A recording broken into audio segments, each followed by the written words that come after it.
Here we go, episode 108 of the Hardline Sports Talk. I'm Michael Merlo. That's John Michael Masiri.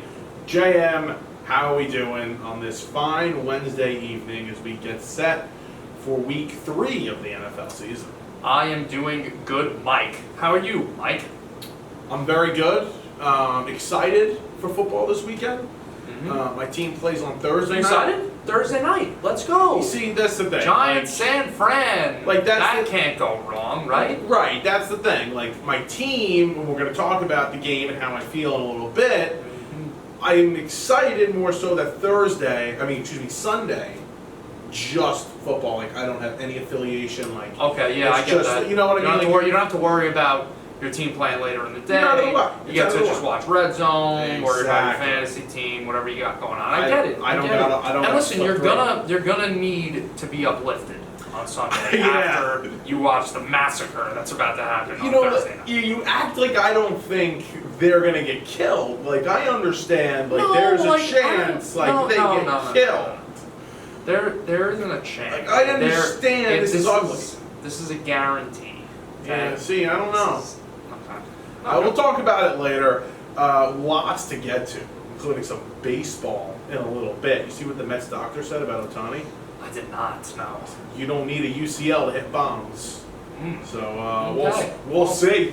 Well, does he know that part of Shohei Ohtani's thing is like he pitches too, or? Yeah, well, we'll see. He'll be pitching in 2025. Doesn't matter though. We're not starting there. This wasn't where we were going to start, but the Bears kind of forced our hand here a little bit. Yeah. Because if you looked outside the stadium right now, you'd probably see some smoke. Because they were on fire today with a lot of things. Alan Williams, the defensive coordinator, he resigned. He was away from the team over the weekend. Nobody knows what's going on. There's some crazy rumors. Nobody knows what's going on with the defensive coordinator, Alan Williams. Other than that, he's resigned. And then Justin Fields decided to open his mouth a couple of times today, and they're in a pretty bad spot. Yeah, wrong coordinator resigned for the Bears today. Should have been the offensive coordinator after calling 3 screen passes in a row. But yeah, Fields, I think he misspoke and he clarified it when he was talking about the coaching. But then again, why are you even bringing up coaching in the first place? So I think he did a nice little backpedal there. But yes, absolute dumpster fire. The Justin Fields just trash season is in full swing right now. I mean, playing awfully. It looks like the Bears are going to be looking for a quarterback at the end of the season at this point, the way Justin Fields has been playing so far. Missing guys wide open, not throwing the guys wide open, holding onto the ball forever. There was a big complaint about, the Bears' offensive line, and he gets sacked too much. You go out there and look at him, he gets sacked with an all-pro team of offensive linemen because he just holds onto the ball forever. It's like the guy can't make a decision. He's running into sacks. And I don't want to hear it. You want to give me the excuse last season. There were no offensive weapons last season. The offensive line was terrible. You had a rookie head coach. I'll accept those excuses, especially in year 2 for a quarterback. I will accept those. But we're going into year 3, right?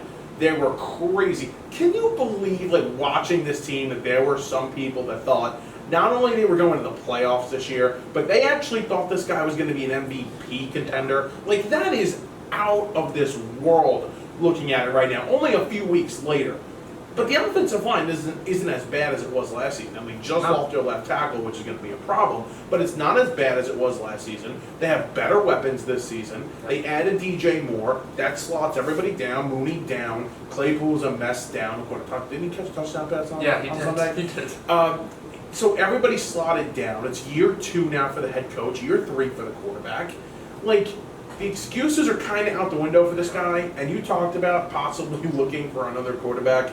You take a look at the quarterback class this year, because they're going to have 2 very high picks most likely, and they're not going to, I don't think they're going to want to fire the coach. They're going to blame the quarterback for this. Right, and they'll be able to draft a quarterback high or maybe package together those 2 picks to move up to the number 1 overall pick and take your quarterback. But, it's just the way we treat some different quarterbacks in terms of giving them time to develop and, how many years in the league have they been in the league for, and should we call them a bust now? Are we making excuses for them? Is it the situation that they're in? Justin Fields seems to get a pass a lot. And don't get me wrong, the guy's been criticized a lot on the other side of the spectrum. He's gotten a lot of praise, but he's also gotten a lot of criticism. I think that the excuse factory is out of excuses at this point for Justin Fields. I mean, like you said, what else do we have to see right now? No, I mean he doesn't see it. My problem is I understand week 2. There is no progression shown. If anything, I think he looks a little worse than he did last year towards the end of the season. No, going back to, even if you look at from the rookie year onto here, he hasn't improved, into now, he hasn't improved as a passer. Right. You haven't seen legit progression as a passer, which is the most important. We know the guy's super athletic. We know he can run, although he didn't do it on Sunday against the Buccaneers. But he is athletic. We know that is a weapon for him. But he has to improve as a passer. He has not. What he said in that press conference today about not thinking and just playing with his instincts is just absolutely mind-boggling to me. Because to me, that just means he's going to look to run. He's not going to look to pass, which I'm sure his coaches are trying to tell him. You need to throw the ball. We need to throw the ball to win in this league. This isn't 2005 anymore. Being a running quarterback isn't some, oh my God, you're a unicorn. We've never seen this before. What a talent this guy is. Look around the league. Anthony Richardson, coming in the league already, is honestly playing some of the better football than I've seen Justin Fields play already as a rookie. He can run all over the place. A guy like a Daniel Jones can run. A guy like a Jalen Hurts can run. Lamar Jackson can run. There are plenty of quarterbacks out there with very good running ability. And by the way, Daniel Jones, the way he uses his feet, the way he's able to escape, Jalen Hurts, the way he's able to run. Right. Jalen Hurts literally just runs around. There's really no it's footwork. It's all but it's footwork. It's Jalen Hurts is looking upfield all the time. He's always keeping his eyes downfield.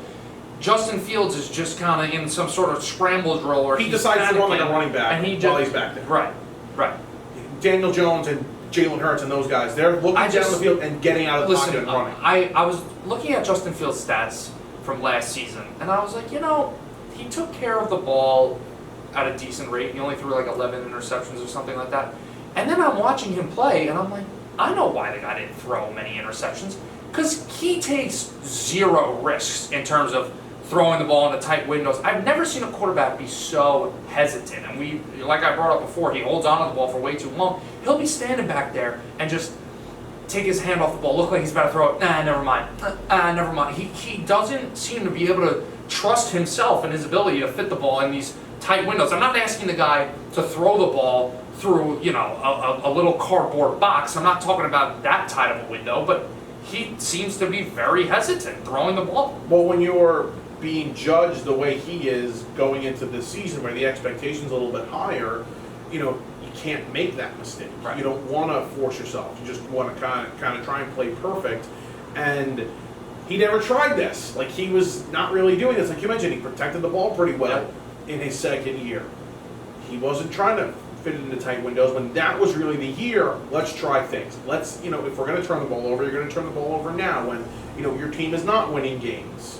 They're in a situation where they expected to win, and we didn't think they were going to win, but they expected to win. I mean, we at least expected maybe a little improvement, though. I thought they were going to be. Let me ask you this question. 4.5 wins, over, under. This season? This season. Right now, or are you is this what did you think this before the year? What do you think right now? Will they end up with 4.5, over or under? I got to look at their schedule. I really have to look at their schedule. If I had to guess under, I think probably around 4. I think they win 4 games. They won 3 last year. Yeah, they won 4 games. They're on a 12-game losing streak. If you date it back to last year, obviously 12 games. The defense too. Oh, doesn't look good at all. It's terrible, and we saw it for Jordan Love. Did whatever he wanted to do in in his first start this year. Mm-hmm. And last weekend, they didn't really do much. Nope. The Buccaneers, they didn't turn Baker Mayfield over, which is kind of crazy. Can't wait to talk about him. I'm very excited to talk about him in a little bit.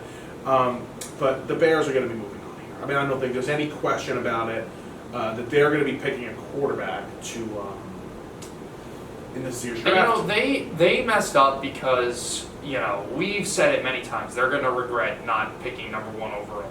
And I know Bryce Young doesn't look like anything special yet, but 2 games into the Calm season. down. Justin Fields has been playing for over 2 years now. The one thing that people seem to forget when it's like, oh, well, we got we traded down the number 1 pick and we got another first round pick for it. So what are you talking about? That's a great trade for the Bears and this and that. If you just stuck at 1, you could have gotten the best player in the draft, and you could have traded Justin Fields, who seemed to have some steam behind his name this offseason, considering he finished ahead of Trevor freaking Lawrence on the top 100 list and was getting a lot of praise from people throughout the league. You could have traded Justin Fields for maybe a late first round pick or some package of picks that they could have gotten back for the guy. You still could have gotten value and picked number 1 overall. Yeah, well, and now you're just delaying your whole process of trying to find a quarterback by another year. I think, and I was on the side of drafting young and trading Fields. I was definitely on that side. We won't know if that was the right move, obviously, until what if they do end up with the number 1 overall pick, right. Or they get the number 2 and Drake May, ends up being a legit franchise quarterback in this league. Maybe he's better than Young. We're not going to know yet. So I don't think it's fair to judge that just yet. Yeah, they could have picked twice last year in the draft in the first round, most likely, if they would have traded Fields. They could. I think they could have. But Bears fans, it's over. I'm sorry. Yeah, the Fields experiment's got to be over, and I think Bears fans have kind of realized. I was very pessimistic coming into the year, and this is just—I know we're 2 games in, but this is just reassuring everything that I thought. I didn't know. And you too. I don't think it would have been this bad. I don't know if I would have projected it to be this bad. Right. And they have the Chiefs this weekend with no defensive coordinator. That should be lovely. Yeah. So at least they're home. No, they're on the road. Kansas City. Yeah, that'll be interesting. Maybe they cover that spread. 12 and a half. 12 and a half is a big number. Maybe they come out and they fight this. Chiefs pull their starters or something. And I'm not being sarcastic there, but yeah, Joe Burrow and the Bengals kind of having a little bit of a rough go here to start the year. Mm-hmm. Joe Burrow had a calf injury all preseason, and I'm starting to really think that the Bengals are going to be like the poster child for not playing in training camp and not playing in the preseason, really not having enough reps as the starters. Because we've seen this 2 years in a row now with the Bengals. They start 0-2, bad week 1, bad week 2, and they find themselves in more of a hole this season than they did last year because, the Ravens weren't as good as they were last season compared to this year. The Steelers have some more juice this season. The Browns are better this season as well. Division's harder. The entire conference is harder. And they start off 0-2. And I don't think they're going to win this division. And they may be fighting for their playoff lives here come late December. Well, I mean, it's not the start that you were hoping to get. Joe Burrow's got 304 passing yards through 2 games. They don't have a single receiver that's over 100 yards on the season. And we're talking about 2 guys that, Jamar Chase is considered a top 5 receiver in the league, and T. Higgins isn't considered too far outside of the top 15. So the offense is off to a bad start. The reason why I think so is Joe Burrow, obviously, this calf has been bothering him. But this stat I saw this morning, and it was really eye-opening to me, was Joe Burrow's time to throw on Sunday against the Ravens. The time where they snapped the ball and the ball was out of his hands was the second fastest of any NFL game since 2022 Week 1. So he was getting the ball out, I think it was like 2.9 seconds on average. Mm-hmm. And you heard Jamar Chase complain after the game saying, we need to design more routes down the field, more go routes, we need to take more shots down the field. That could be a mixture of Joe Burrow doesn't trust himself, he doesn't trust his calf right now, he doesn't trust himself to stay in the pocket and take a hit, he doesn't trust himself in that calf to run out of the pocket and extend plays, and this offensive line, I think, has always been a concern for the Bengals, and yeah, they've made moves over the years to help improve it. Could still be a problem, though. Yeah, they've made a ton of moves over the past few years to try and improve that offensive line. It's been a problem, though. Yeah, I think it's very interesting about that. I think it would be more so he doesn't trust himself to possibly get out of the pocket. Right. If I had to guess, he doesn't want to. And listen, what happened to Rodgers with the torn Achilles? He had a calf injury really early in the camp that he dealt with, and that the calf injuries kind of turn into these Achilles we've seen. So it's definitely concerning, not only just for the Achilles, but he doesn't look right. He's not playing right, and he came off the field toward the end of the game last week, Yeah. And he was limping. He did not look good. Well, I do think, I have confidence in them that they're not going to start off 0-3 and they are going to beat the Rams on Monday Night Football. That's a tough game. It's a tough game, and Burrow had a little bit of a setback. Now, he said that, he's going to have to give it a couple nights of sleep to see how it feels, and apparently he's feeling better now. But, once game time starts and once he's running around and getting chased by Aaron Donald, we'll see how that calf holds up. Was it him that had 35 yards at half, or was it the entire total offense at half against the Ravens? Sure, I think it was 35 yards at half passing yards for Joe Burrow on Sunday. And the Ravens, they played okay week 1. They played good in Cincinnati, but I don't think it was the Ravens' best game in Cincinnati in week 2. They struggled a little bit and still were able to pull out the win. They look like if they can really get going, that's going to be a very dominant team this season. And it's right in your division, and you lost early to them and at your home building. And keep in mind, still only 2 offensive touchdowns for the Bengals. One of those touchdowns last week was a punt return. Jesus, yeah. And this is an offense that's supposed to be top 5 in the league. First punt return in 10 years, I think. Yeah. That's crazy. Right. Do you remember the last Jet punt return? Oh, yeah, to win the game a couple weeks ago. I'm trying to think, last Giant punt return. I can't remember. No, Berrios returned a kick, I believe. That was our first punt return touchdown, I think, in a little while. It was, actually. I don't think Berrios had one when he was punt returning. I remember one of the broadcasts that said it, like, this was the first one in however long it was. What's the number all time? Is it kick returns or punt returns? I'd imagine kick returns have more touchdowns than punt returns. I would guess so. Yeah, definitely, actually. Now that I think about it, yeah. Definitely kick returns. You get your Google machine up there, though. Yeah, I mean, you could look it up. Just like a stat guy on deck. Where's the stat guy? I always look on TikTok and stuff like that. Like when I'm doing research, like you could find numbers, right? Like I could always find the stats that I'm looking for. Right. But sometimes it takes some digging. Like I'm jealous of the people that know exactly where to go for like almost every stat. And like I kind of want to, I want to know these websites that are almost like cheat codes here. Well, I actually use StatMuse a lot. I've heard StatMuse is very good. That was really good. Some guy created that, right? It was like a fan that created StatMuse. I can't let you know about the stat right now. Oh, that's okay. No, I was kind of half joking anyway. Okay. Let's move on though, because the Bengals playing a tough division, right? Yep. And we were just talking about one of their division foes, and 2 of their division foes played on Monday Night Football. Doubleheader. Monday night doubleheader. Another one this Definitely week. not a game to remember, or a game to remember if you like gross football games. I enjoyed it. I did not. I enjoyed the football. A lot of fantasy implications. I sent you a video of me laying in bed. Yeah. Watching football at 10:30. Wow. Yeah. Please add context to that. What? I sent you a video of me laying in bed. Yeah. What's the problem with that? I can see, even if I wasn't watching football, there's no problem with that. I think there is a problem with that. I don't need videos of you laying in bed, especially hopefully. Thank God you were clothed. Thank God. Come on, you got a dirty mind. Very dirty mind. Okay. It's completely clothed.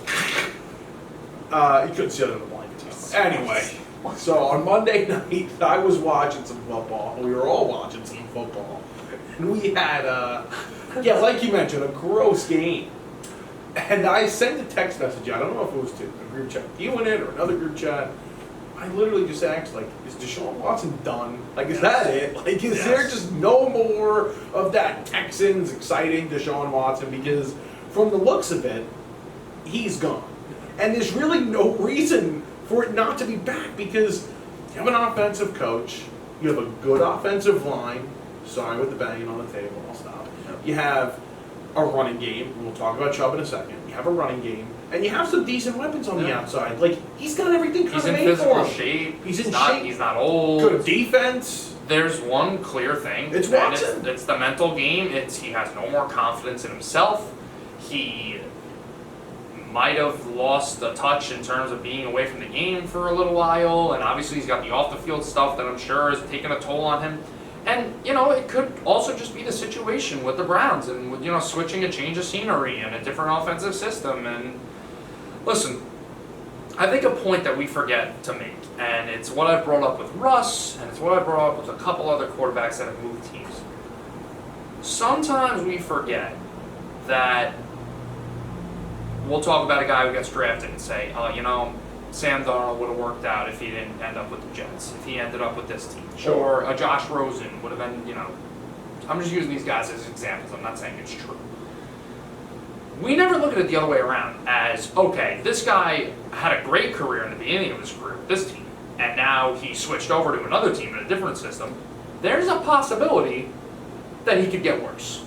And I think that's exactly what we're seeing with Deshaun Watson right now, too. It's a change of scenery, a different franchise, different location, different coach, different offensive system. And I think, obviously, the off-the-field stuff is probably accounts for the other 50% of it. But I think that situation in Houston was perfect for Watson, and I think now it's kind of ruined. Yeah, I don't know if it's the situation, though. Listen, it's not like in Houston he had this God squad around him. No, I mean, Bill O'Brien's a pretty good offensive mind. I just think the guy found his home in Houston. He was very comfortable there. He had Hopkins for those years, then Hopkins leaves, and he has one season without him, then he leaves. I mean, he had a great season without Hopkins anyways. But now he comes over to Cleveland after going through all this stuff with the legal issues and the dealing with the lawyers and this and that, and he gets paid, he comes over to Cleveland, he's got these big expectations now. The guy had a lot of change in his life, a lot of big things happening, a lot of things dragging him down, and rightfully so. I mean, not the biggest Deshaun Watson fan as a person, for sure, but used to love Watson. I mean, we both liked him as a player a ton when he was in Houston. He was exciting, he was great. But, I think you make a good point about, changing teams. We don't see many quarterbacks change teams, right? We see them change systems because coaches change. But for the most part, if you have a quarterback there, you're gonna, assimilate to what their style of football brings. You're gonna be that offense is gonna fit that quarterback. And they brought in Watson. It was a very unique situation because you don't see player movement like that, especially at the position. I think Stefanski's I don't know what Stefanski's offense is. I know it worked with Baker. I know he got the best out of Baker, and they went to the playoffs. It would make sense that with a good running game, an offensive line, and weapons, that they would be able to get something out of it. I don't think it's the offense. I think it's all mental, man. I think it's Watson. I think it's all on Watson, and it's a shame because this team, with a legit quarterback, would be a problem in the AFC. I'll let you know right now, I don't give a crap if this is a hot take. They should have stuck with Baker Mayfield.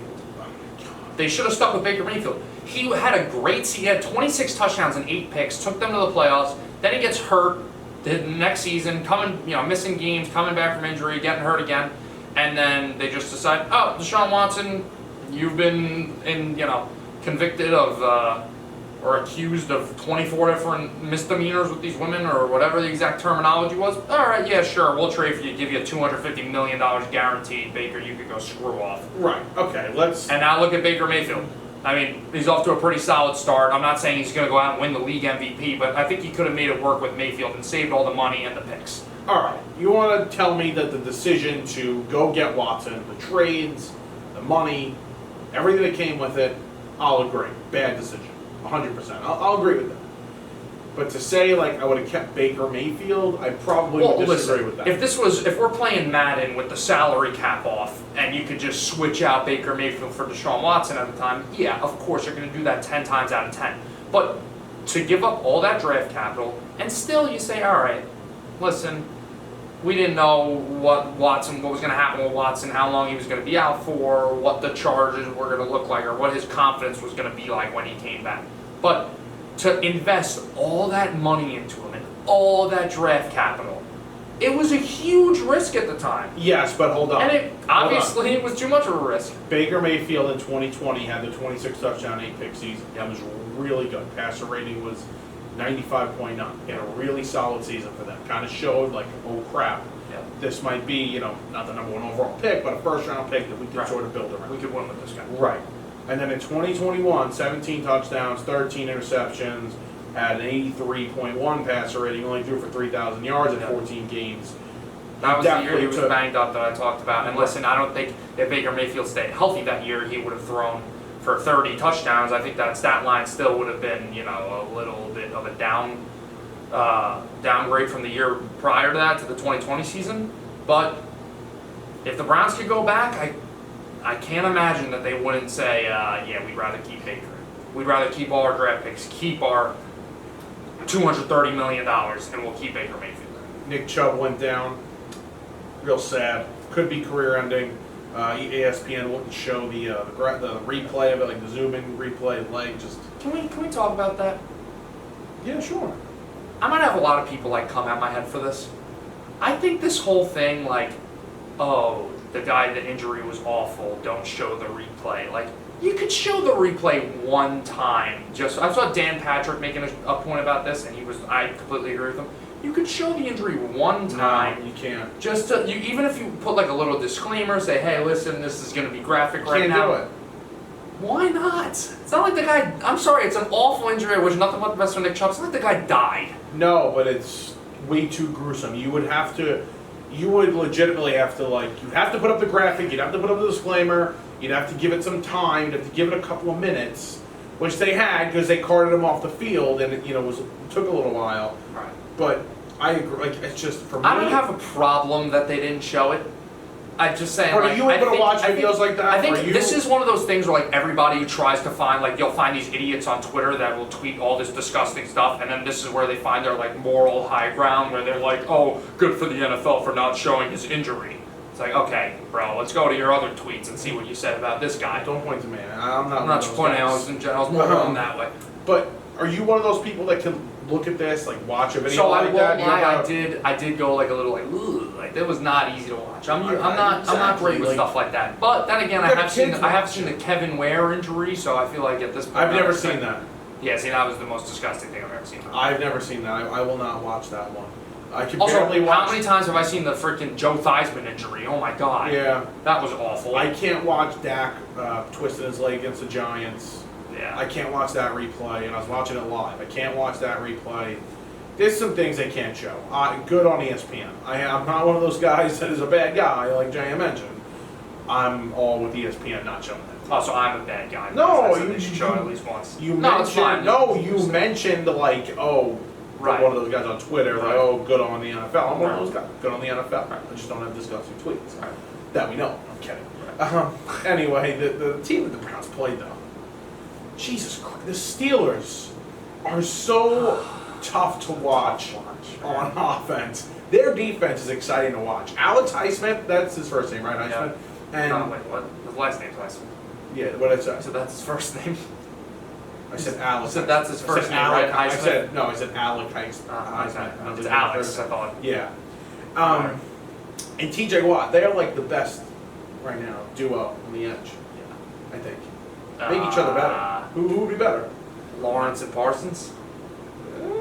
It's close. Highsmith might be better than Lawrence. I don't know. I thought Highsmith's a little bit more. Lawrence is a strict defensive end. I think Highsmith plays linebacker also. And yeah, he's more of the Parsons of the group. Edge, whatever you want to call it. They're pretty good. Yeah, but can we just blow up the AFC North? Can we just blow it up? It's a good division.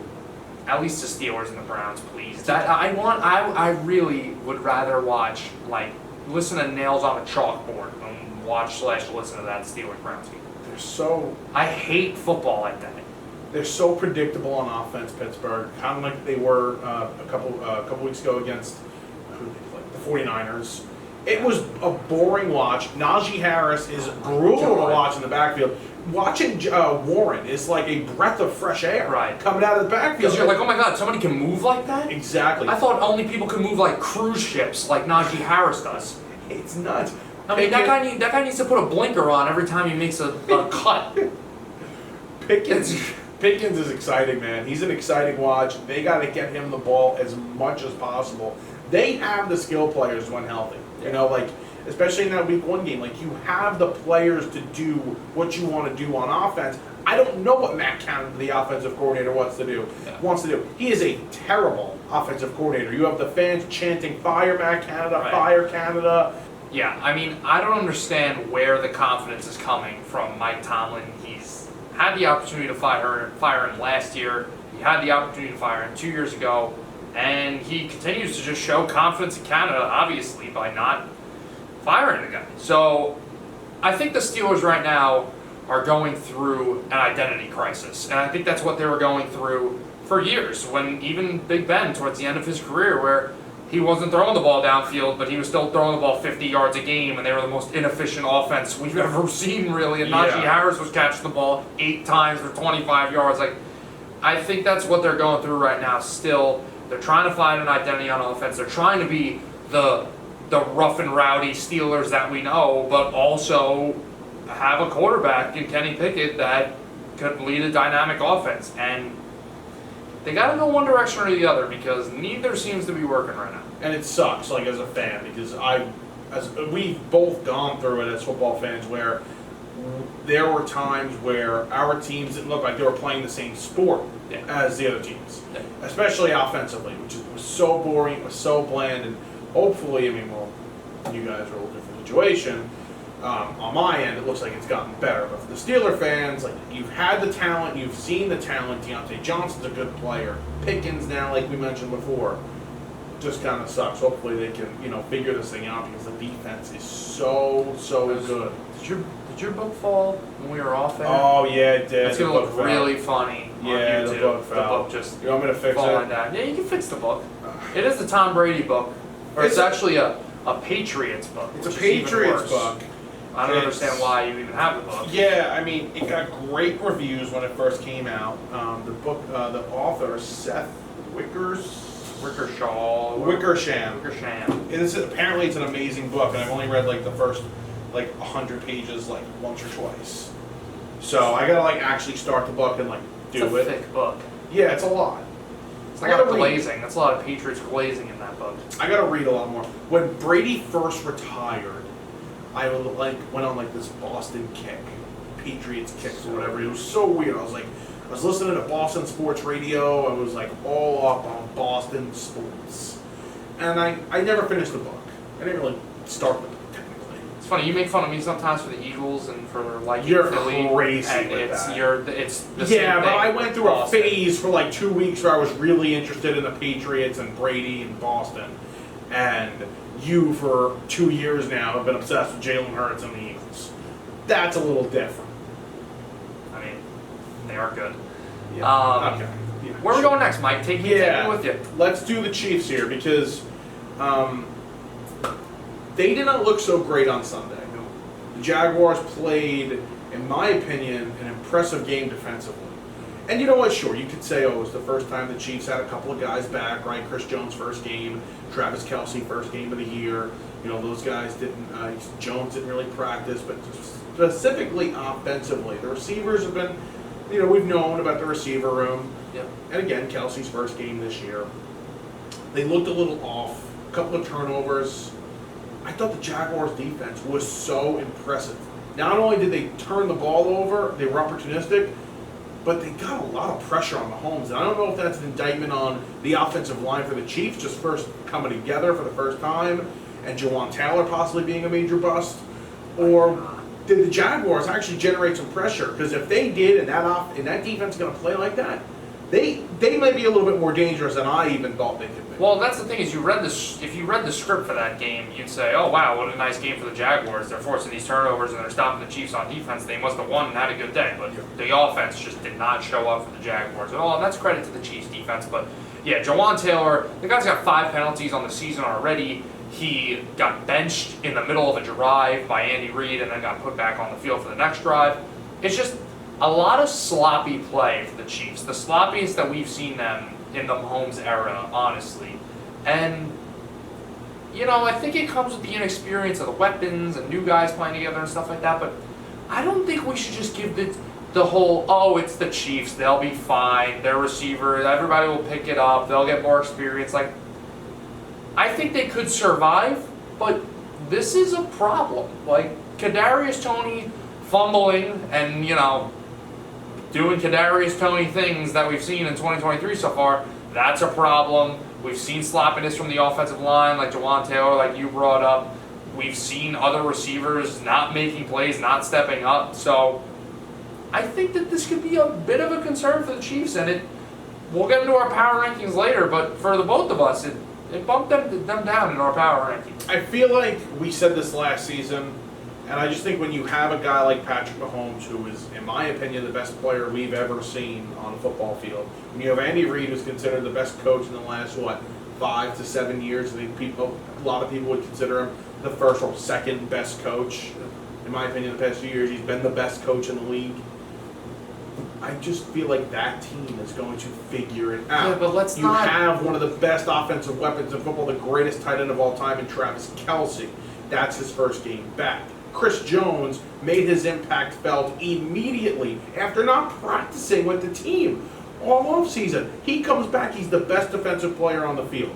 So I think you just got to give this team time. Their division looks worse than we thought. The Chargers are a mess. We'll get to them in a little bit. The Broncos seem to still be a mess. They're 0-2. So it's not like the division is going to be much of a challenge like maybe we thought it was going to be this season.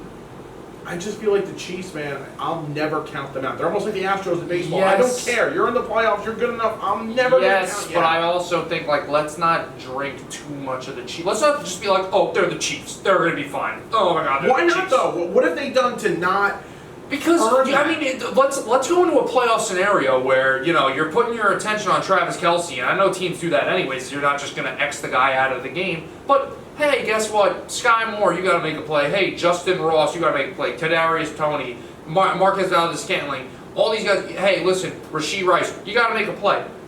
They haven't made plays so far. Did those guys not make plays last year in the playoffs? Some of those guys. Well, they did have a Juju Smith-Schuster, and they relied heavily on some of their pass-catching running backs. With McKinnon is just seems to have no role in this offense so far. What makes you think he's not going to have a role? You know, by the middle of the season. But this isn't a loaded AFC, right? We've said that this AFC is stacked. Right. You really think the Chiefs are like, Mahomes is just that head and shoulders above everybody else, the Chiefs are just going to like, it's fine, they're the Chiefs, they're going to be fine. I believe that. They don't win every year. This isn't, you know, this isn't the Warriors where they're just ripping off championship after championship. Like, yes, they've had a nice run. They've been the 1 seed plenty of times. The AFC has ran through the Chiefs plenty of times. They've been very successful. But it's not just mark them down for the AFC Championship game. They've already struggled. They lost to Detroit. They almost lost this weekend to Jacksonville. Jacksonville was able to slap together freaking 17 points or 20 points. They would have been able to win the game. But it doesn't look good so far.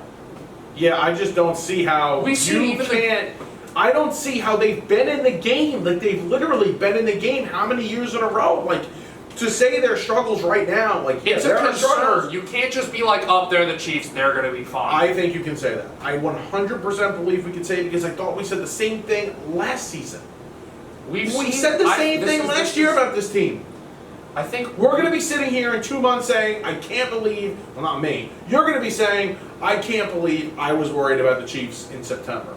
The only way I'll say that is if these inexperienced guys prove that they can make plays. But as of right now, this is a team where if you put the Chiefs in the playoffs, they are not getting to the Super Bowl. Who's getting to the Super Bowl in the AFC? I mean, the Ravens have looked better than them. The Dolphins have looked better than them. I agree they have. If I took the Bills against them right now, I'd probably take the Bills. Do you see the way that they've played, though? They're playing like crap. Yeah, right now they're a little sloppy. They're relying on their defense, actually, to win football games right now. They haven't scored more than 20 points in a game so far, which, granted, week 2, but that's all we have so far. We have a loss to the Lions, and we have a 17-point win against the Jaguars. It's a big overreaction, I think. Listen, it's been sloppy. I'm not denying. Too much Chiefs Kool-Aid we're drinking here, though, or you're drinking. There's no reason not to drink the Kool-Aid. What have they shown you to not drink the Kool-Aid? They showed you last season. They figured out their problems with inexperience at the wide receiver position. They showed you that they were able to get through this last season. They have a newer offensive line. See, Tom Brady, just like Tom Brady has done many things in my life, has ruined this concept where we just think, oh, it's Pat Mahomes.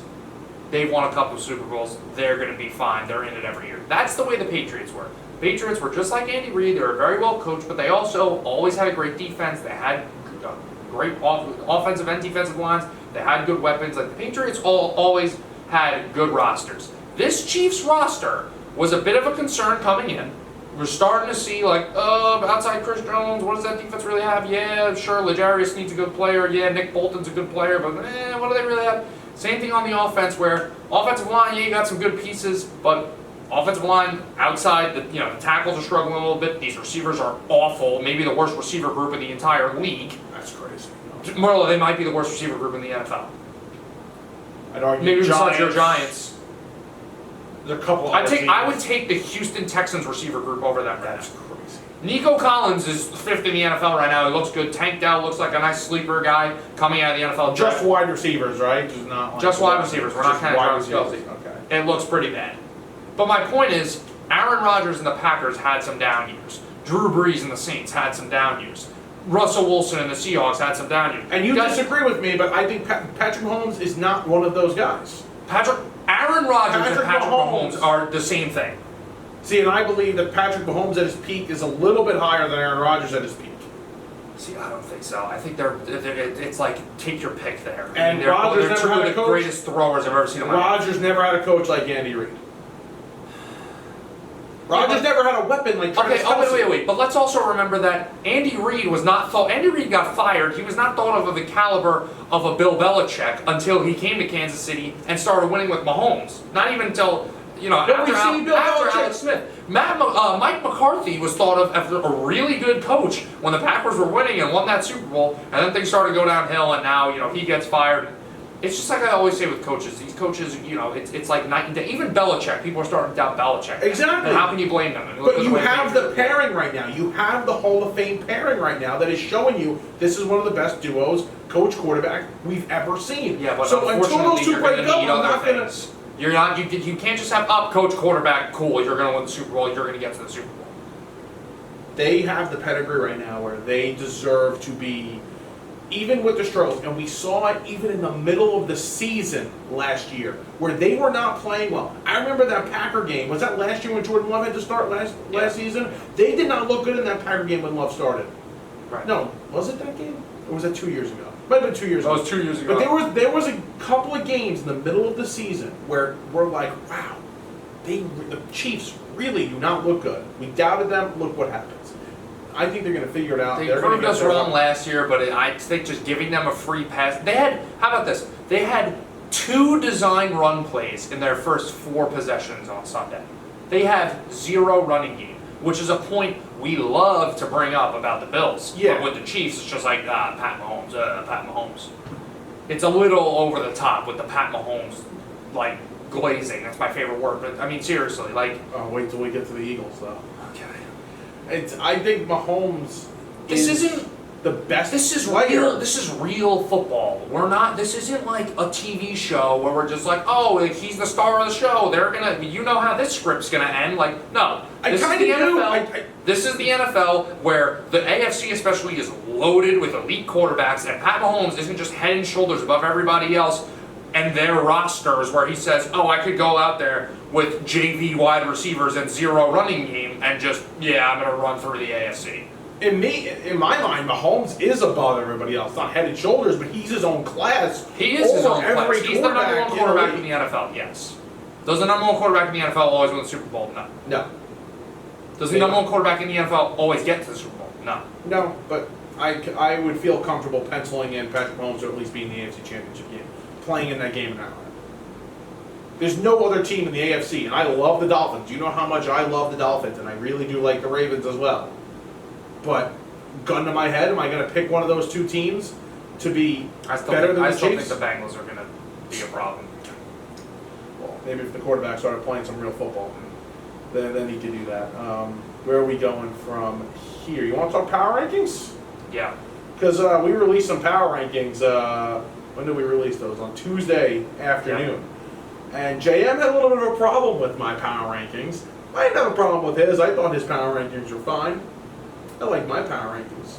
JM did not. You thought mine were fine, really? You had no problems with my power rankings? I had one problem. I had one major problem with your power rankings. Everything else I understood. You want to read them off quick? Because I actually don't have them up in the moment. Yeah, I'm going to read them off. So, my top 10.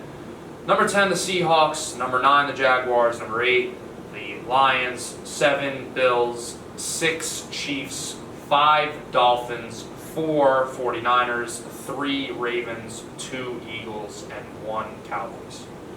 You want to read mine? Sure, I'll read Mike's for him. I can pull it up if you want. You should remember them first of all. Yeah, pull them up. I don't need to read them for you. Let's go. Chop, chop. All right, my power rankings. Number 10, the Rams. Number 9, the Lions. Number 8, the Bills. Number 7, the Jaguars. Number 6, the Eagles. Number 5, the Chiefs. Number 4, the Ravens. Number 3, the Dolphins. Number 2, the 49ers. And number 1, the Dallas Cowboys. Now, the clear difference we have here, 10 and 9, 8, whatever, it's interchangeable. The big difference that we had here is that JM had the Eagles as his second best team in the league in 2023 thus far.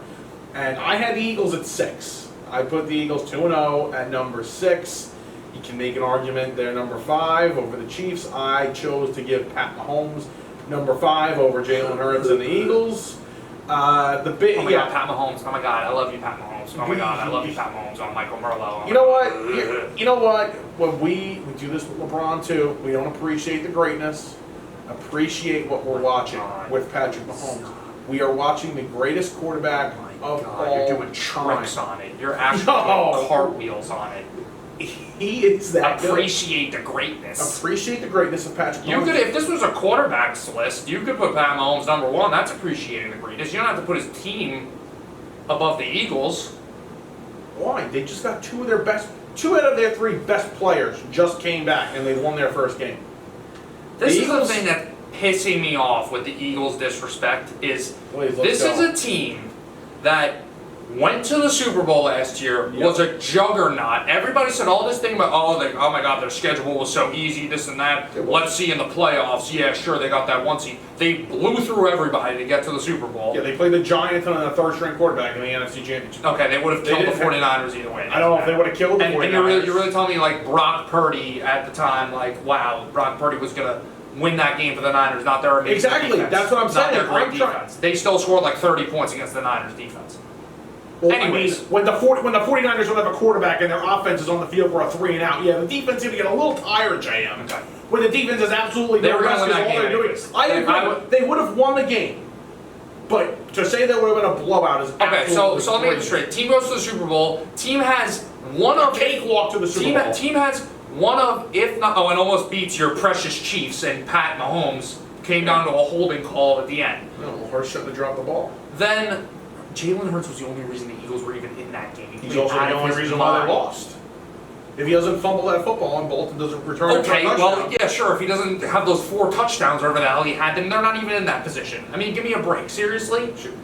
He doesn't fumble that game. Jalen Hurts played maybe the best game we've ever seen from a quarterback that lost the Super Bowl. He played out of his mind that day. No, he was great in that game. I'm not saying he wasn't. Anyways. He fumbled the ball. Then the Eagles have one of, if not the best drafts this offseason. Have a great offseason, lose some pieces, but replace those positions. Everybody on offense comes back, except Miles Sanders. I mean, like, everybody comes back. Right. And the Eagles come out and start 2-0. So what am I missing here? I'm sorry. The Eagles aren't dominating in the fashion that you want them to dominate, but at the same time, we give them an excuse for having a cakewalk schedule and saying, oh, of course they're blowing all these teams out. They're playing the crap teams. So when they don't blow out a team, it's like, oh, they are overrated. Well, here's my thing. And you could start off slow, right? You're the Eagles. You could start off slow. I'm punishing them technically, but there's nothing wrong with them starting off slow this year. You lost your 2 coordinators. You're banged up in the secondary. You lost some pieces, especially in the middle of that defense, the linebackers. The 2 corners got a year older. The offensive line's a year older now. There's no reason with starting off slow, especially after playing in the Super Bowl last year. But for you to say that this team has looked good enough to put them over the 49ers, who have looked really damn good. The Dolphins, who offensively basically look unstoppable. They're doing it in both ways. We'll get to them in a minute.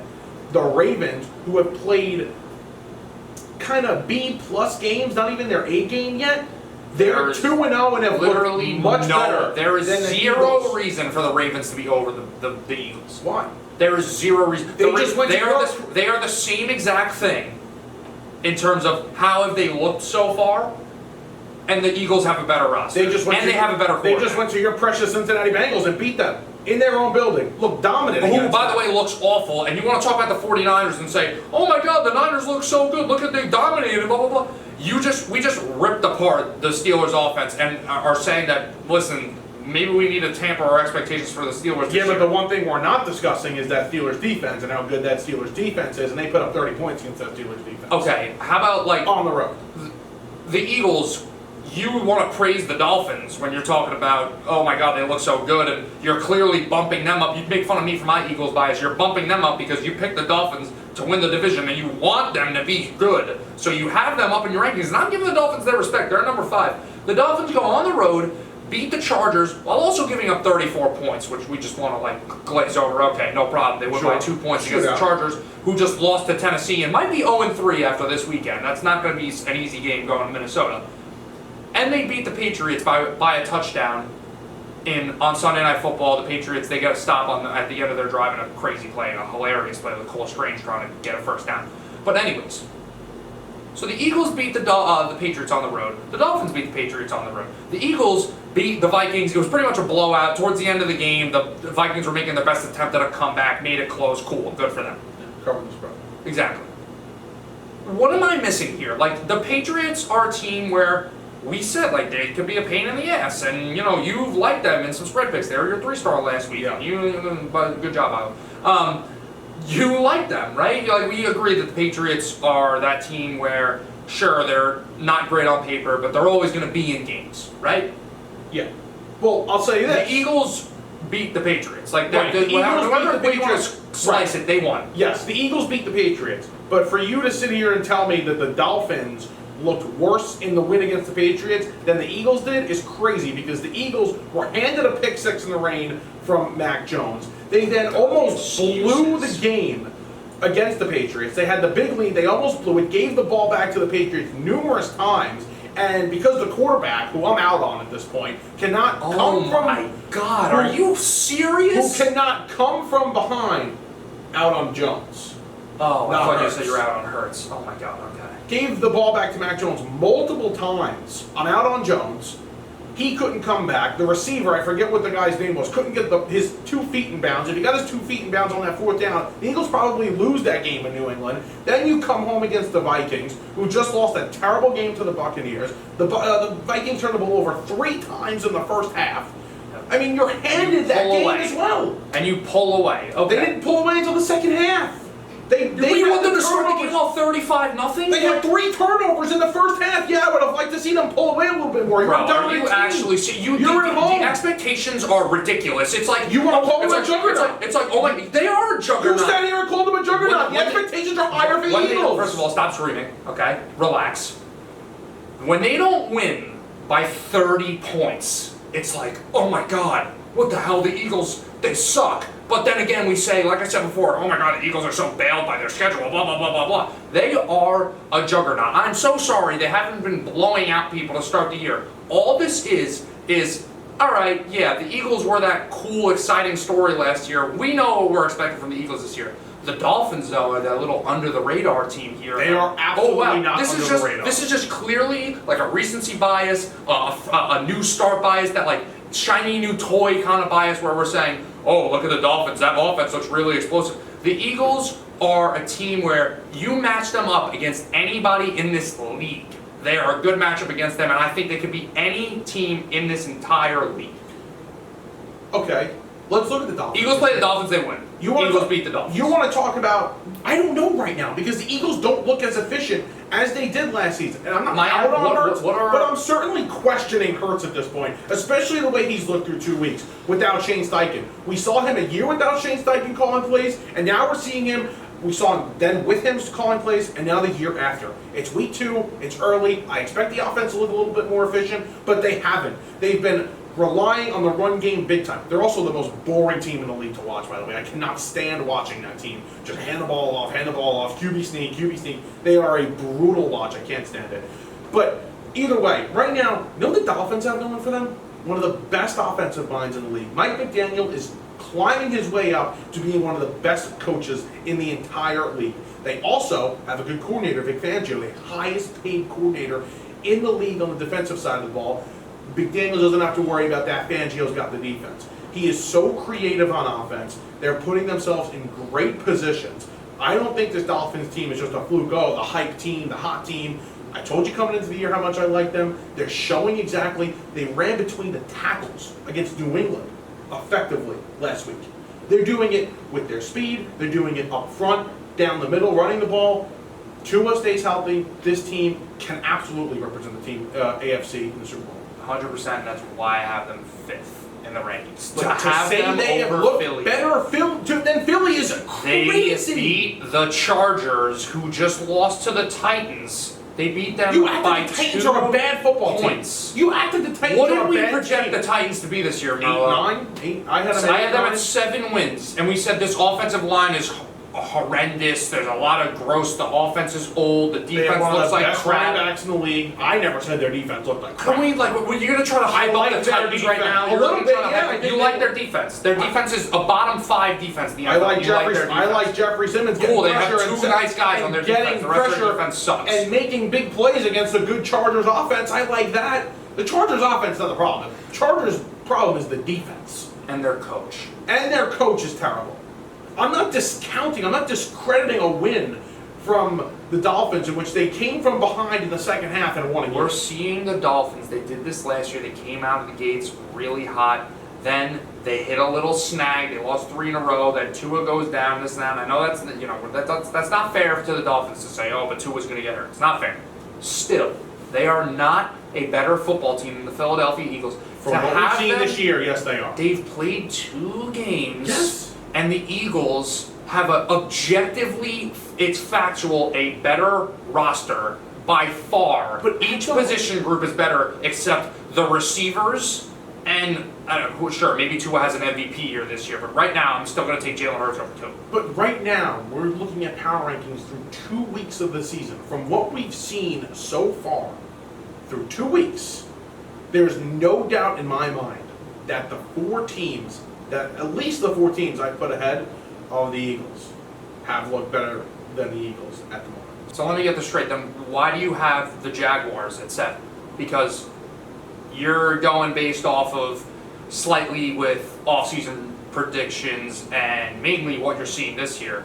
And honestly, the way I see the Jaguars right now, I don't even see them as a top 10 team in the league, but I put them at 9. They are not playing good football. Their defense looked good against Kansas City, but they couldn't score, and I actually think the Colts are a bit of a surprising team for us this year. Maybe they win 1 or 2 more games than we thought they were going to win. Colts are a little better. But the way that we've seen the Jaguars play is not encouraging, in my opinion. Well, they scored a lot of points against that Colts team. The weapons have looked very good, especially in that game. And I think the defense really impressed me against, the defending Super Bowl champions, the Kansas City Chiefs. So, I considered putting the Bills over them, but I kind of got a gripe with the Bills a little bit. I think the turnovers are a problem for Allen. I definitely could have put the Bills. I switched that. I had Bills 7, Jaguars 8. I switched it back. I just I believe in this Jaguars team, I guess, a little bit more than you. I'm trying to find. Okay, yeah, so I had the Eagles as the number 1 team in the NFL coming into the season. Yeah.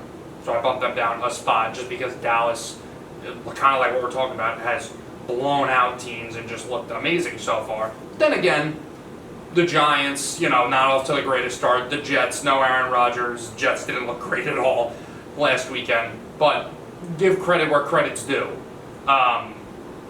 All these other teams. Listen, if the Dolphins came here, we'll end it soon with a argument about the Dolphins and the Eagles, but if the Dolphins came into this season and their first 2 games were, they're winning 34-17, then maybe it's a different story. But they haven't blown out teams to the point where I'm like, okay, yeah, I owe them their respect. Yeah, no, someone played. And I give them respect. I didn't have the Dolphins in my top 10 coming into the year. I didn't even have them making the playoffs. I have them as the number 5 team in the NFL right now. I've given them their respect. Them top 3 is crazy, and them over the Eagles is just freaking ridiculous. But we'll agree to disagree. I got the Rams, who are a big surprise team at 10. Yeah, I almost put the Rams in there. They'd probably be 11 or 12. I tried to get the Bucks in there. I think the Bucks have looked really good, but I pumped the brakes a little bit on that. Try not to be too, like I'm saying, try not to be, okay, ooh, surprising team, we're 2 weeks in, this is an exciting story, let me just throw them in my list. Like, yeah, but to me, the Dolphins aren't surprising. They were in my top 10 to start the season. Them as a top 3 team in football is very surprising. They've looked like it, especially offensively. I'm still not sold on that defense. Especially offensively, they've looked like it. All right, before we get to baseball here. We'll talk quickly.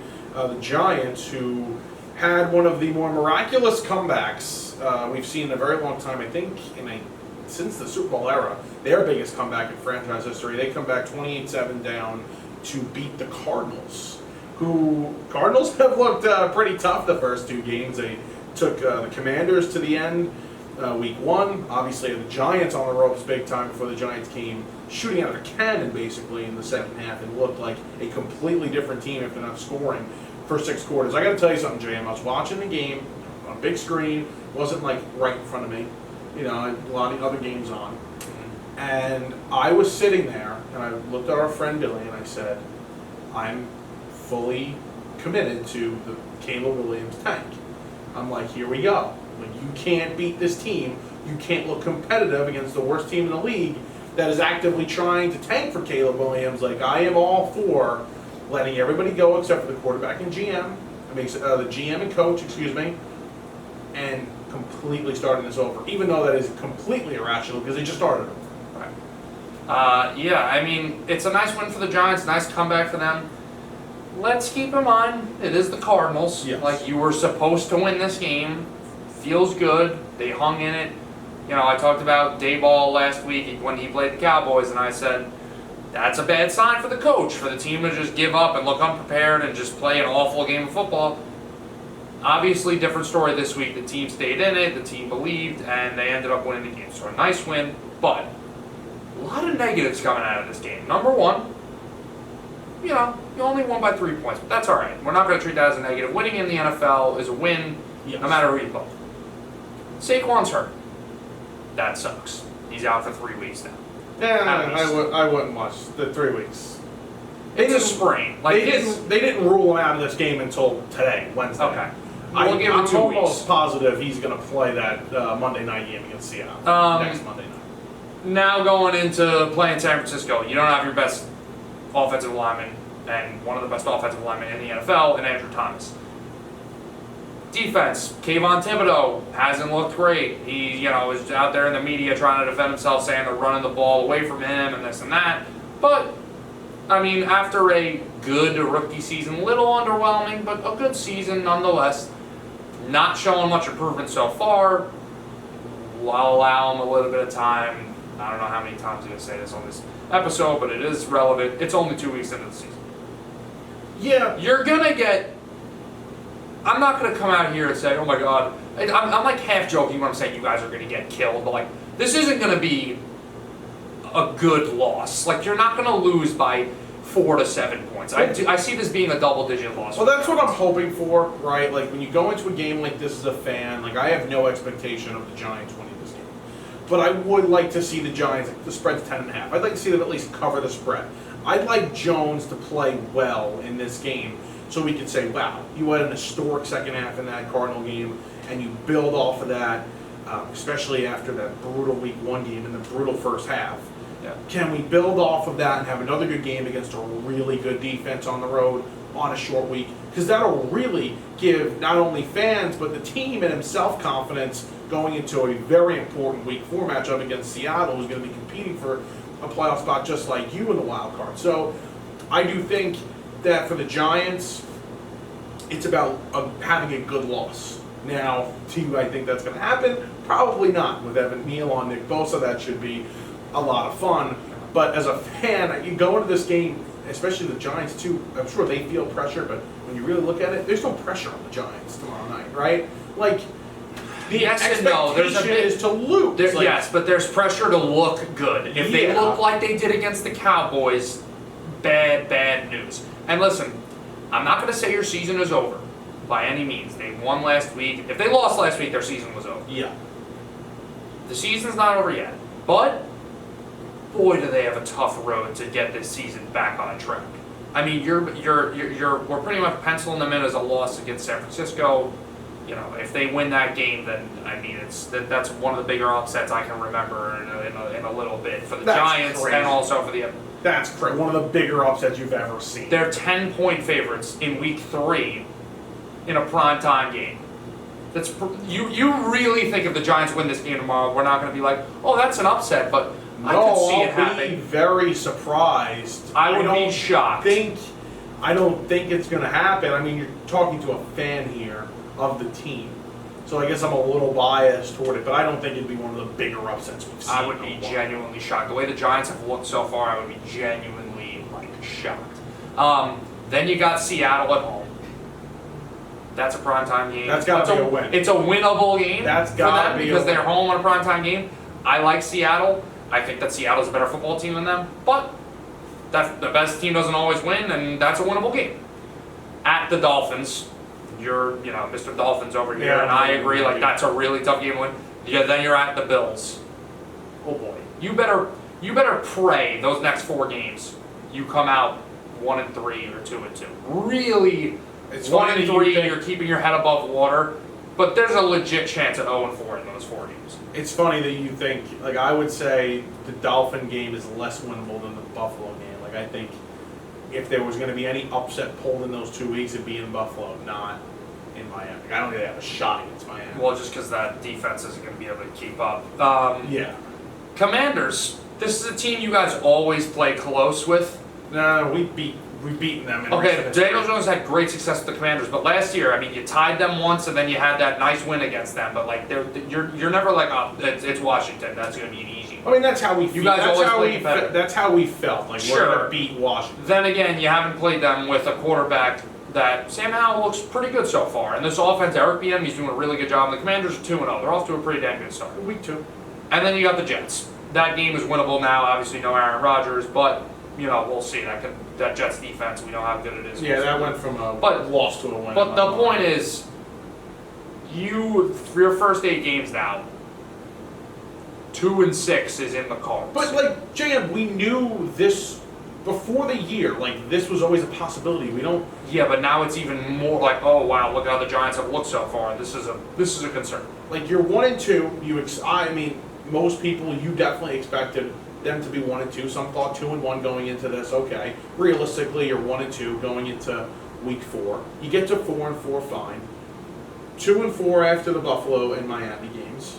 You beat the Commanders. You're 3-4, and you beat the Jets. You're 4-4. Your season's back. A lot easier said than done. I think that they're really going to struggle to score points in the first half of the year. Their offense is going to be bottom 5 in the league. The first. See, I think it's going to be really bad. I think the offense has found its stride. I think they found what works and what hasn't worked. Keep in mind, yes, but we're giving Sam Howell and Eric Bieniemy credit. They looked bad against an Arizona team as well at home.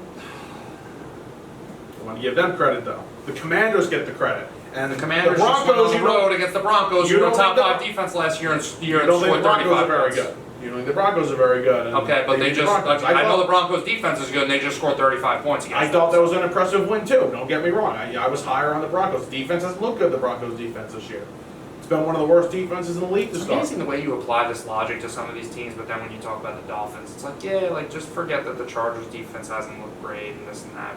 The Dolphins are just amazing. Mentioned that. I mentioned the Dolphins. But it doesn't. You mentioned it, but it doesn't seem to alter your point at all. I said the Chargers problem. I know was this defense. exists, but who cares? I specifically said the Chargers' problem this season has been on the defensive side of the ball. The problem has been the coach. I mentioned those things. They still put up 36 points, and won the damn football game. And their defense came up and made Commanders just put up 35 points and won the football game. So, on the road. Yes. In a place Denver, where Denver's not easy to win. We know about the altitude and all this and that. Very impressive. And he looked good. He made some big-time throws. But the Giants had a really great offensive game in the second half against the Cardinals, but we forget that. But Sam Howell looked good in the first 2 weeks. I'm saying good Sam Howell looked good in the first 2 weeks, and he played the Commanders in week 1 and looked like crap.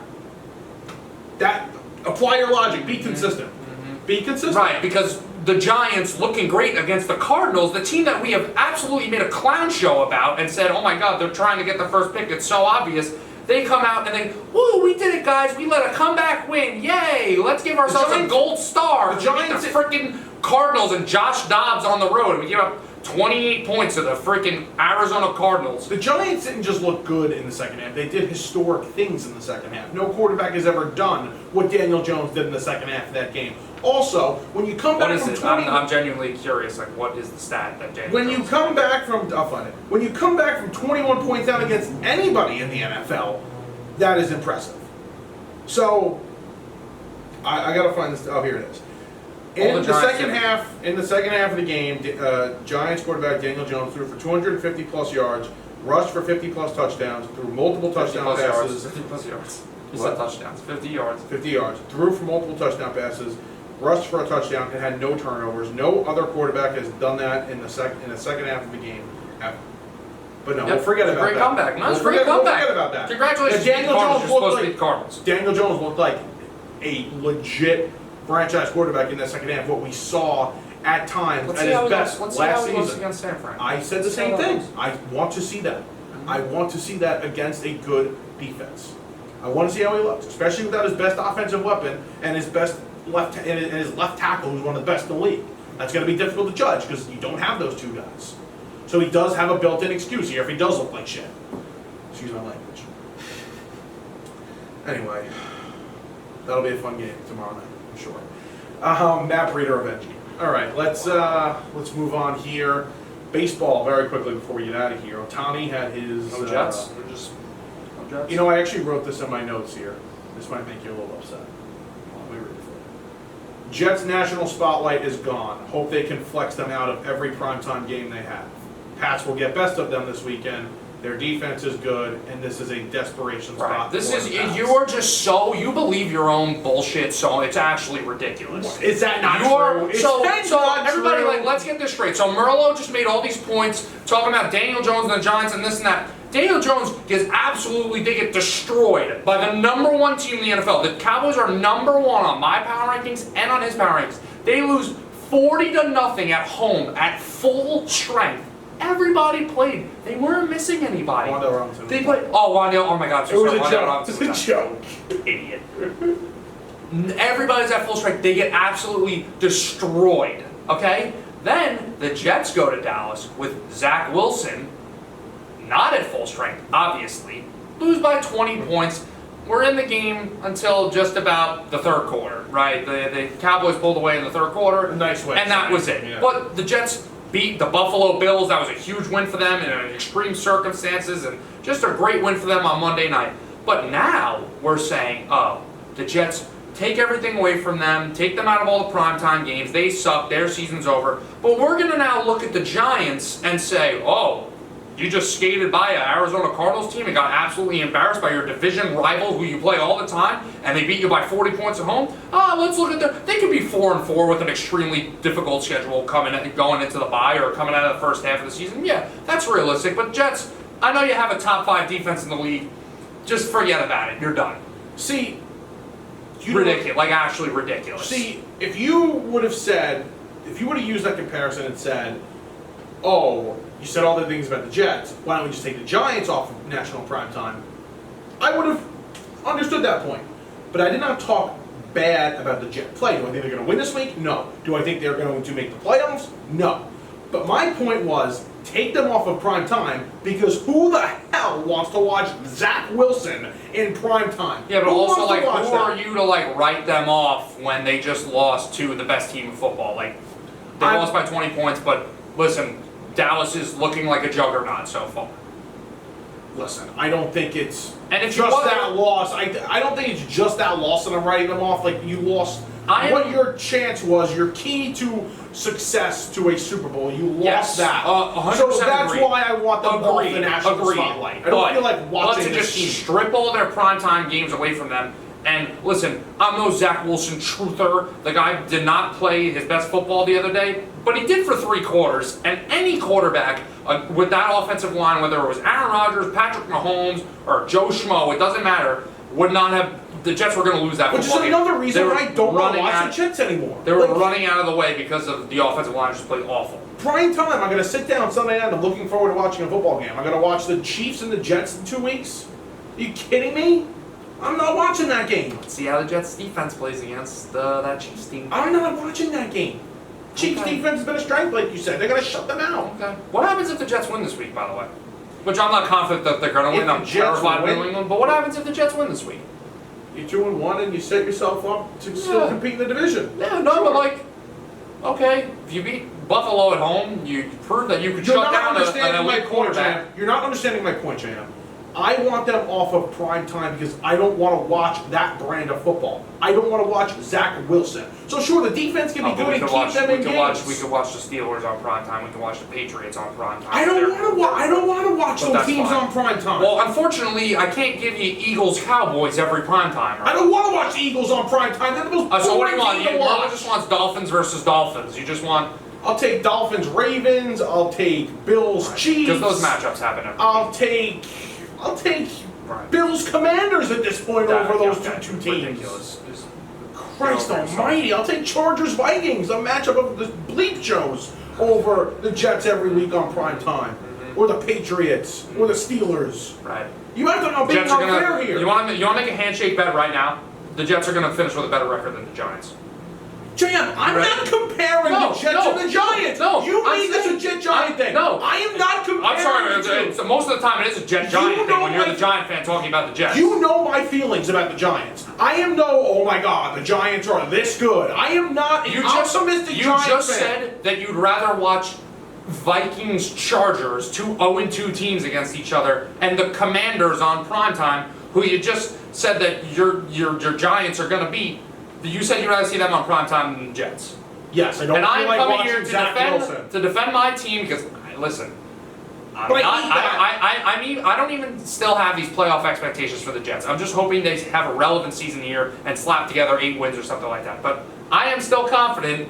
I don't care if I'm bringing the Giants into it. Sure, I'll bring the Giants into it. I'm confident that they're going to have a better season than the Giants still. Yeah, but making it a Giant thing, that's so lazy. Like, I'm not comparing the Jets and the Giants. Well, we just talked about both of them for about 15 minutes, so. Okay, but you made it seem like, I'm saying the Giants are better than the Jets. I don't know what's going to happen this season. But you know what I would love not to see? Giants 49ers on primetime. Can we get rid of that? You think I want to see that? Can we get rid of that? Yes, I would have loved to. Okay, good. We can get rid of that.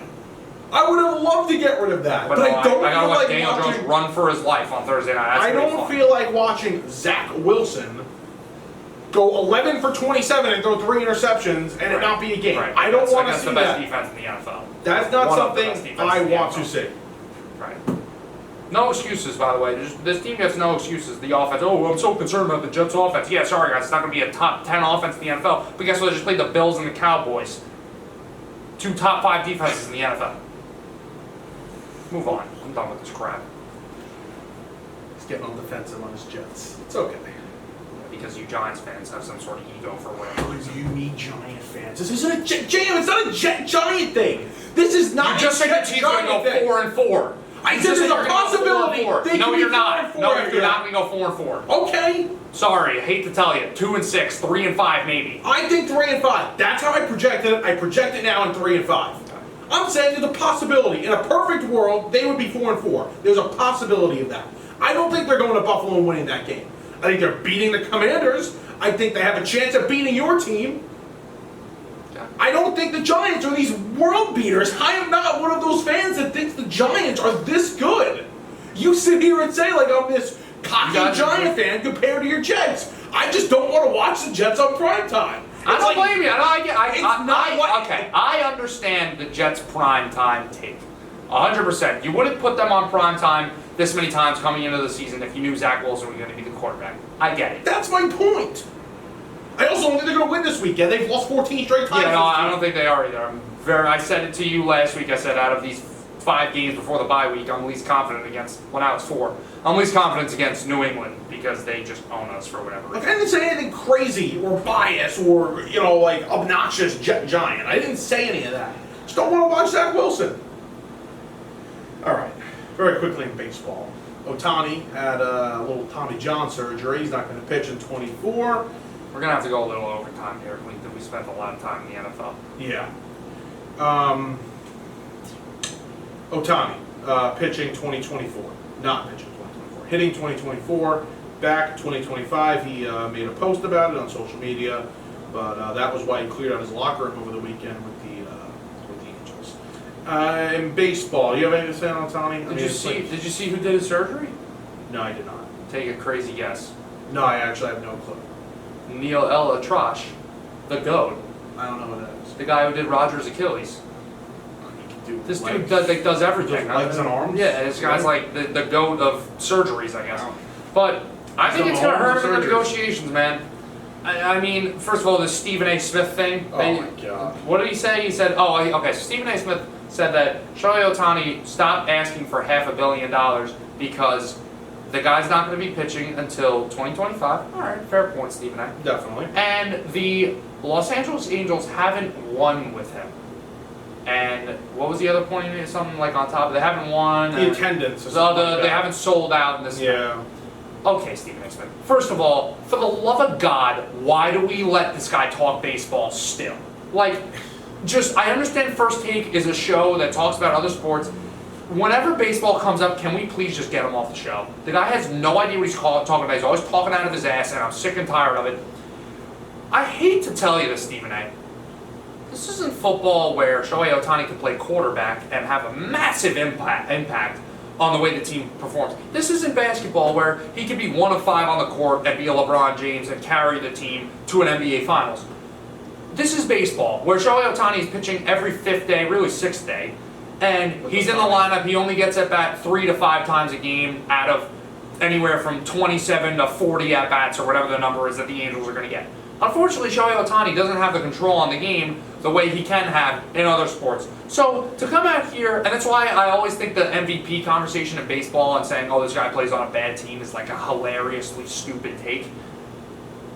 It's just ridiculous. Like Stephen A. is just like, we have to talk baseball today? Oh, this is what I have to say? Okay, thanks. Yeah, it was a lazy take. It's a bad take. And you got to hit on the head. Mad Dog's on, so they're talking baseball on Wednesdays. Love Yeah. Mad Dog, legend. Also, I'm a little concerned about his pitching career now, Ohtani.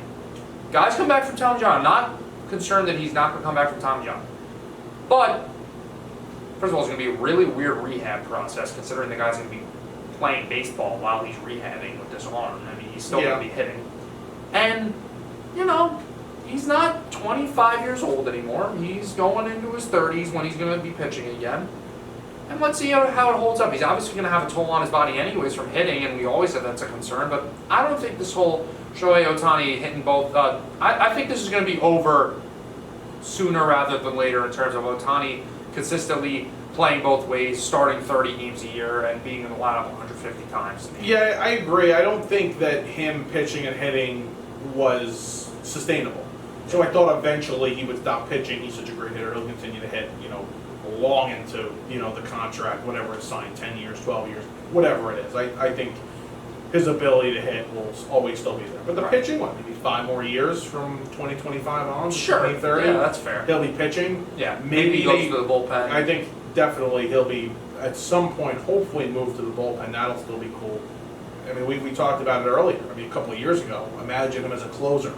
Yeah. So when he was coming back really from the first Tommy John. So we'll see what happens. I still think he's going to get a crazy contract. It definitely affects the negotiations. And, I think we mentioned it the day that the news came out that you might see some, incentives in here. The guarantees might not all Pitch this be many as high. innings. Exactly. Right. So at a certain point. So, yeah, in the next 5 years, after 24 and 25 to 30, I think he'll be dwindling down on his pitching hitting days. But still, you'll have at least maybe 2, 3, 4 years of him being exciting, playing both ways. All right, enough Ohtani, though, because we're going to be talking a lot of Ohtani, definitely in the offseason. But let's get to this AL wildcard race because, compared to the National League wildcard race, you have some legit teams competing for this last spot. The NL wildcard is just a bunch of teams competing to lose to the Brewers in the first round.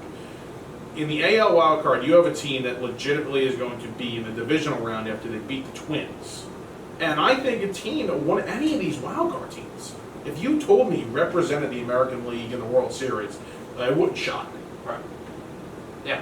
A lot of teams here that are close in competition. I think, one of them's got to get kicked out, obviously, and I wish it was Texas or Seattle could go over Minnesota, but that's not the way it works, and the AL Central is crap, and it seems like it always is crap. Yeah. But we're going to get into who we think our favorites are and this and that, but I know you're going to hate this. I want to see Texas get in. I think they'd be a really excited team to watch in the postseason. Corey Seager's putting together a great season. I wish he was healthy for all 162 because I think his numbers at the end of the year would really be fantastic. But unfortunately, he's got some missed games in there. But still, OPS over 1,000, batting over 330. So he's having a great season. Toronto, a little bit of a different path to 85 wins where they are right now and are going to finish over 90. A little bit of a different path than we maybe expected in terms of who's been the biggest contributors. I'd say if the team MVP in terms of the offense could be given out, it'd be Bichette.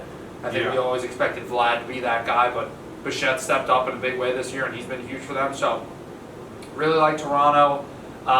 And Tampa Bay is, head and shoulders above everybody else in terms of that wild card race. And should have a division title, but unfortunately they got Baltimore in front of them, and that's with having the second best record in the AL. But that's just how the cookie crumbles sometimes. But I'm curious to see. I didn't really talk on Seattle, so I guess you could talk on them. I'm curious to see who you think is the best out of this whole bunch. Yeah, I like Seattle here, and that's kind of the team you say I want Texas. I want to see Seattle in there. I think they're better than Texas. They've been playing better baseball than Texas the past couple of months, and we've talked about this multiple times. We've seen this from the Seattle team 3 years in a row now, including this one, playing their best baseball late in the season. Interesting the way Tampa Bay's doing it. Obviously, we saw. We've seen what's going on with Wander Franco, and he's not with the team right now. They lost McClanahan. They lost Jeffrey Springs, who got off to an amazing start early on. They lost another pitcher, too. I'm blanking on his name. They've been decimated by injuries, specifically in their starting pitching, and they've just found ways, like they always do, to be different, find different ways to win and get some pitching. They've done a good job. So, credit to them. This is the way they do it. When they're unknown and they're underdogs and nobody really expects them to do anything. They've now played some of their better baseball because they hit a slide in the middle of the year. But we haven't spoke about the favorite, in my opinion, in the American League yet because in my mind it's the Astros, and I don't think anybody can tell me differently until somebody beats this team. Tell you differently, but until somebody beats this team and shows that they are legitimately better than the Astros, I'm going to say the Astros. And the Astros have not been healthy this season. And they finally have gotten healthy a little bit with everybody playing together now toward the end. And they're playing some of their better baseball. Well, I think what separates this Astros team in a negative way from the Astros teams that we've seen in the past is that pitching staff is not what we're used to. Yeah. I mean, the top of the rotation is great with Verlander and Valdez, but Christian Javier was a guy who was a dark horse candidate for MVP, for Cy Young. I know he was your Cy Young pick. By the way, brutal on you've had some good picks over the years, but brutal with the back-to-back AL Cy Young picks. I mean, yeah, Barrios this year, Barrios having a good year this year. Next year, Javier, lock it in. Oh boy, that was a year early in a row. Javier had definitely a disappointing season this year, and the bullpen for the Astros has been sort of a staple for them in their World Series runs over the years. Is being a really deep and good bullpen and having multiple guys who could come in big spots and shut down the opposing team. And bullpen's been very middle of the pack this year. I think that's a concern for them. The lineup is great, like it always is. The lineup hasn't really changed in terms of production. Top 5, top 7 lineup in the league. Top 5, probably. Rotation, good, not great depth. If you don't have great depth in the rotation, look to the bullpen. Not confident in the bullpen. So I'm not going to say that the Astros are going to be the favorite. Who's the favorite? The favorite is the Baltimore Orioles. That's crazy. And I'll tell you why it's the Baltimore Orioles. First of all, I'm going to get into the Rays before I get to the Orioles. So the Rays, I'm worried about their rotation. I mean, McClanahan and Drew Rasmussen are done for the year. That's the other guy. That's a big blow. Tyler Glasnow, great pitcher, has gotten rocked a little bit lately. His past couple starts hasn't been great, but I'm not too concerned about that, right? Whatever. Wander Franco was a huge loss for them. Seems like they're doing fine without him, though. I mean, they're winning games. They're still in this AL East race. They're only, I think, 2.5 games back, something like that. Great depth in the lineup, right? That's just the way they've always been built. It's like up 1 through 9, there's not really an easy out in the lineup. A lot of consistently 780 to 820 OPS guys in this lineup. Then you have your stars and your Rosarena and your Yandy Diaz. They've played better lately than they did at some points in the middle of the year. Yeah, and the bullpen's great. Yeah. So this Rays team is built similarly. Maybe the rotation's a little worse than we've seen over the years, but very similarly to the way they've been built for a long time.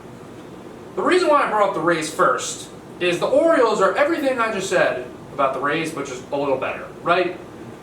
up and down, 1 through 9. Lineup is great. Great bullpen. A little worried about the rotation. Top of the rotation is a little better with the Rays.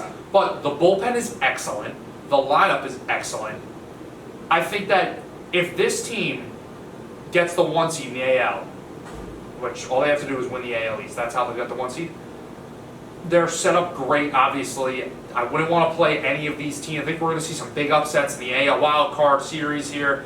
We just talked about all those 3 wild card teams or 4 wild card teams that are going to get in.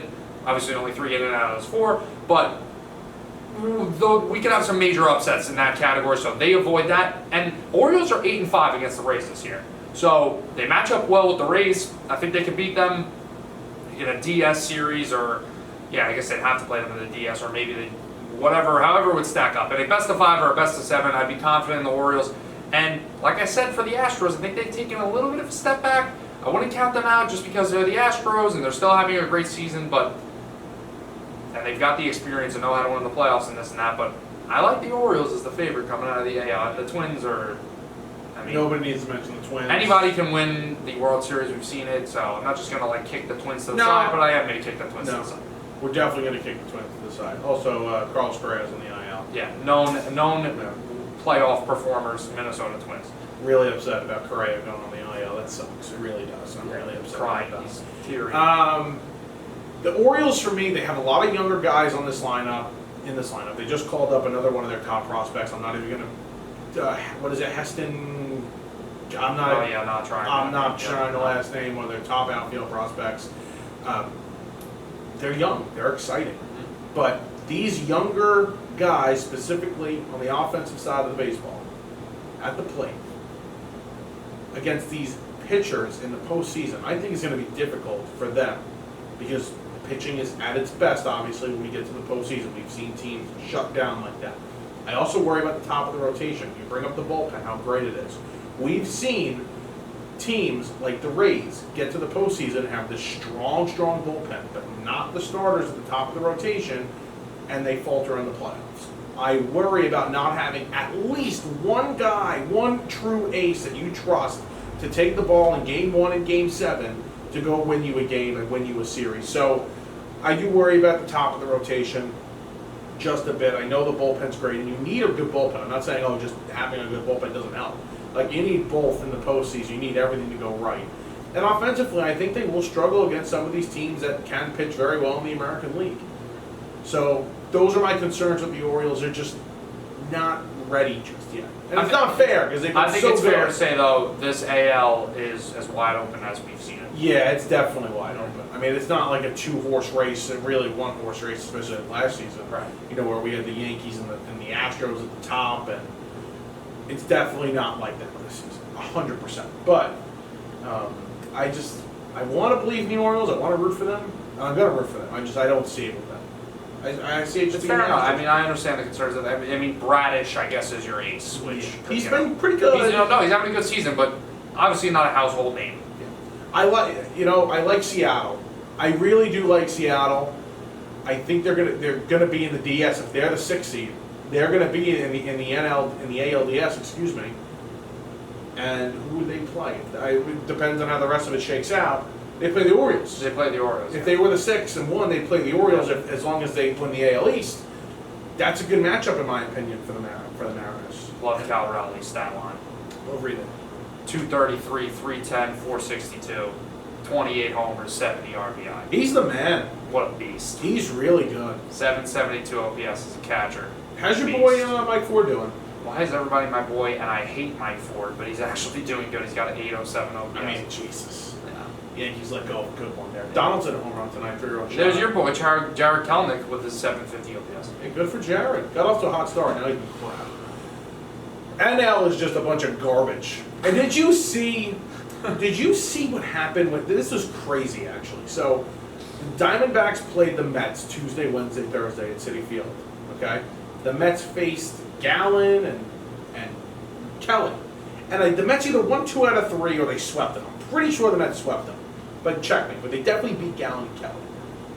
And then they had a series against the Cubs, who they're fighting with in the postseason. And they swept the Cubs over the weekend.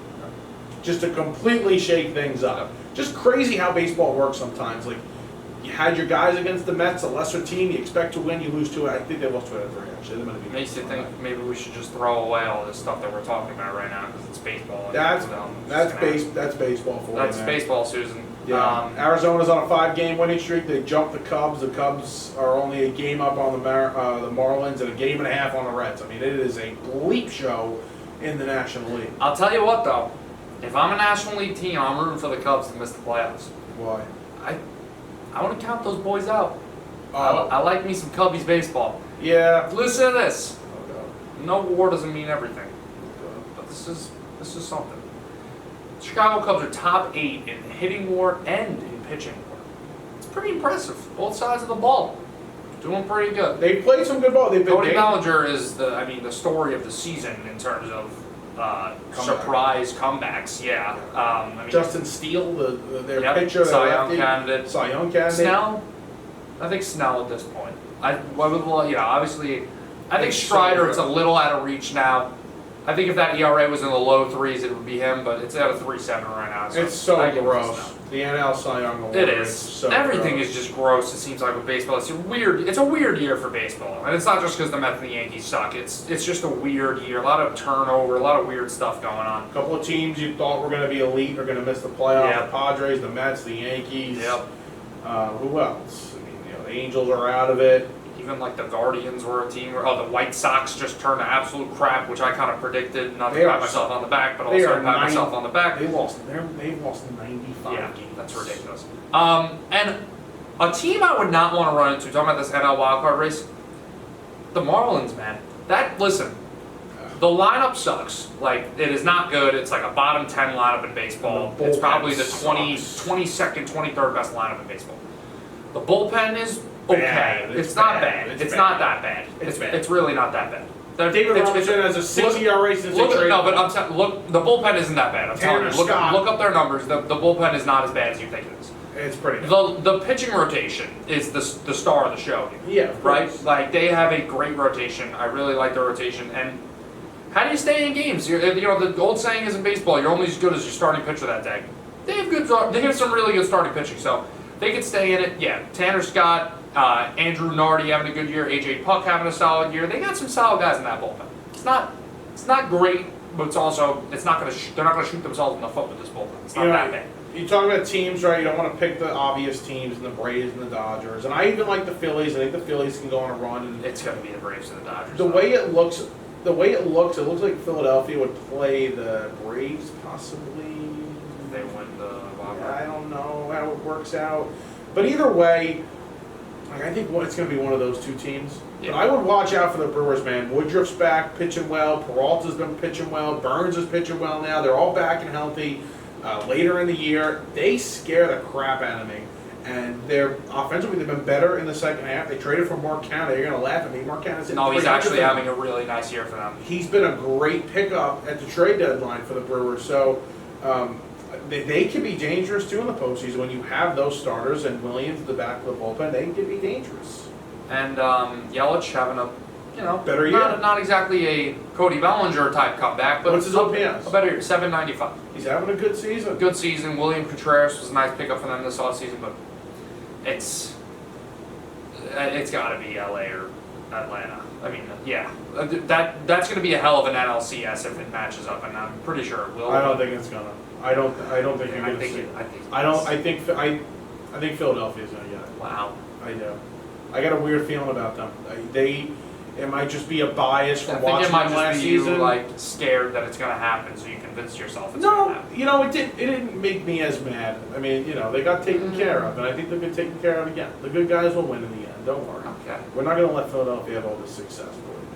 All right, let's get out of here. This was a long one. Pause. Not much more in baseball. It was a long one. We had some good arguments here in this one, but time to get out. Look out for the gambling show. Yeah. I'm going to destroy JM this week. I'm coming back. You better hope with a vengeance this week. Pause. What? You say pause after a long one, but then you say I'm going to destroy JM this week, and there's no pause after that. Well, everybody know that. You knew it. Anyway, you got anything to say? No, just look out for me to dominate. Say it. Dominate Merlot. Look out for me to beat Merlot this week again. Yeah. In his dreams.